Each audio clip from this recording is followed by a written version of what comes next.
Context for this clip. Remember when I shoehorned my OC into the Cuphead world? Brief recap. Creon is trying to get back home after getting ping-ponged between random dimensions. In the Cuphead world, Creon becomes an adoptive older sister to the Cup brothers while she's hunting for magical artifacts that can get her home, because her high-tech device got wrecked. In the meanwhile, she also keeps the brothers protected from the devil, who is trying to get Cuphead's soul. Because Cuphead lost at a game of Soul Ball. We're going by the Netflix cartoon plot rather than the game. By the way, I highly recommend watching the Cuphead show on Netflix. Now, Lucius Mayweather here is a human persona that the devil created initially to try and kill Creon in the most convoluted way possible. After that failed, he just kept using this disguise to simply spy on her and the Cups in hopes of getting a chance to nab that one soul. I know it's petty, it's one soul in the grand scheme of things, but again, it's the principle of the matter. Over time, I really liked the interactions between her and Lucy, and soon Lucy was starting to become his own character alongside Creon. I have no immediate plans for these two, or if I'll do anything long term, but I just thought this person was too good to waste. In the following video, I began talking a bit about Lucy's backstory, only to divulge into other stuff later on, like I usually do. I'll just say this, some free tidbits about Lucy. Lucy's not his real name. Keep in mind, this again, he stole someone's identity. He made a pact with the devil and said, I want to be somebody else but me. I want to be someone infamous. Someone, because at least I'll be a somebody than a nobody. Like, the man was unhappy with his life, unhappy with how he looked, unhappy in general of being himself. Just felt like life was unfair, so he decided he's gonna take what he wants. And straight up included a dead man's face and his reputation and whatever wealth that was on him. Now, granted, there wasn't a lot of wealth, but hey, you know what? He had the best thing. He had the next best thing: access to hell magic and tons of arsons galore. He could just torch people and take their money. Man was an arsonist and pretty much a boy. Man was enjoying having a pretty face and getting into all types of hedonistic stuff. And considering that this is like a semi-cartoon universe that takes place during like the Roaring 20s or close to the Roaring 20s, that's approaching 1930s. It's like that weird time where it's like 1930s era Fleischer cartoons and before Depression hit, I guess. It still boggles my mind that Snow White came during the Great Depression. That was a big risky move. Kind of ashamed that Walt Disney was kind of a ass. But I will give that man his respect. I will respect the man for his credit. Also, he did not even come up with Mickey Mouse. He did not come up with Mickey Mouse. Someone else drew Mickey Mouse and created Mickey Mouse. They were working with. This is straight up a Joey Drew studio. Holy fuck. No, apparently not. Apparently, somebody, you know that Disney released their 100 sort of documentary or something? Now, maybe I'm wrong. I could be wrong. You know what? Let's take a little history. Let's take a little history about. Jeez, Imprint is being a dick. Okay.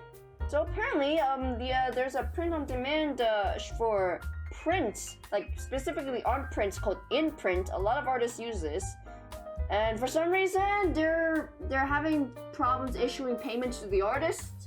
Oh wow, that's I don't even have an imprint. Now I was considering it because a lot of artists were using it to just make some pocket money on the side, but Jesus fuck.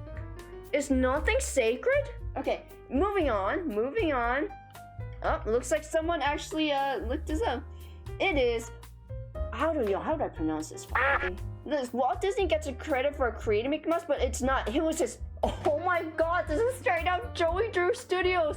It was his best friend. Forgive me if I'm butchering it. It works. Oh God, I can't pronounce his name. Iworks. Hey, yo, seriously, huh? Look, I'm not kidding. Okay, this could be wrong. Okay, now take this with a grain of salt, but here it is.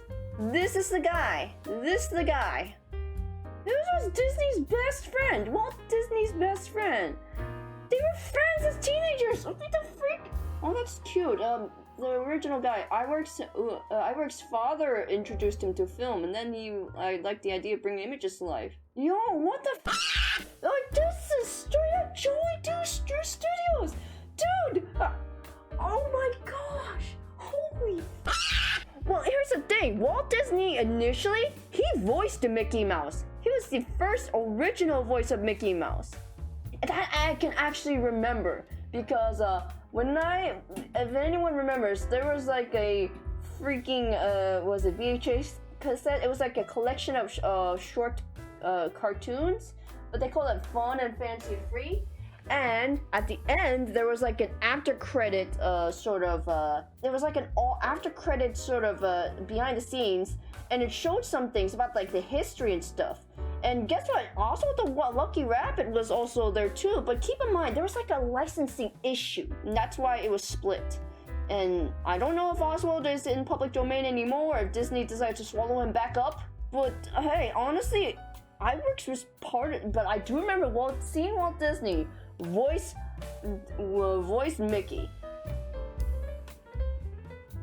He was doing a lot of behind the scenes work too. He's the guy who was behind like the special effects. Like, you know the iconic scenes of Mary Poppins and Sleeping Beauty and Alfred Hitchcock's The Birds. Okay, I'll have to look up that scene. Dude, oh my goodness.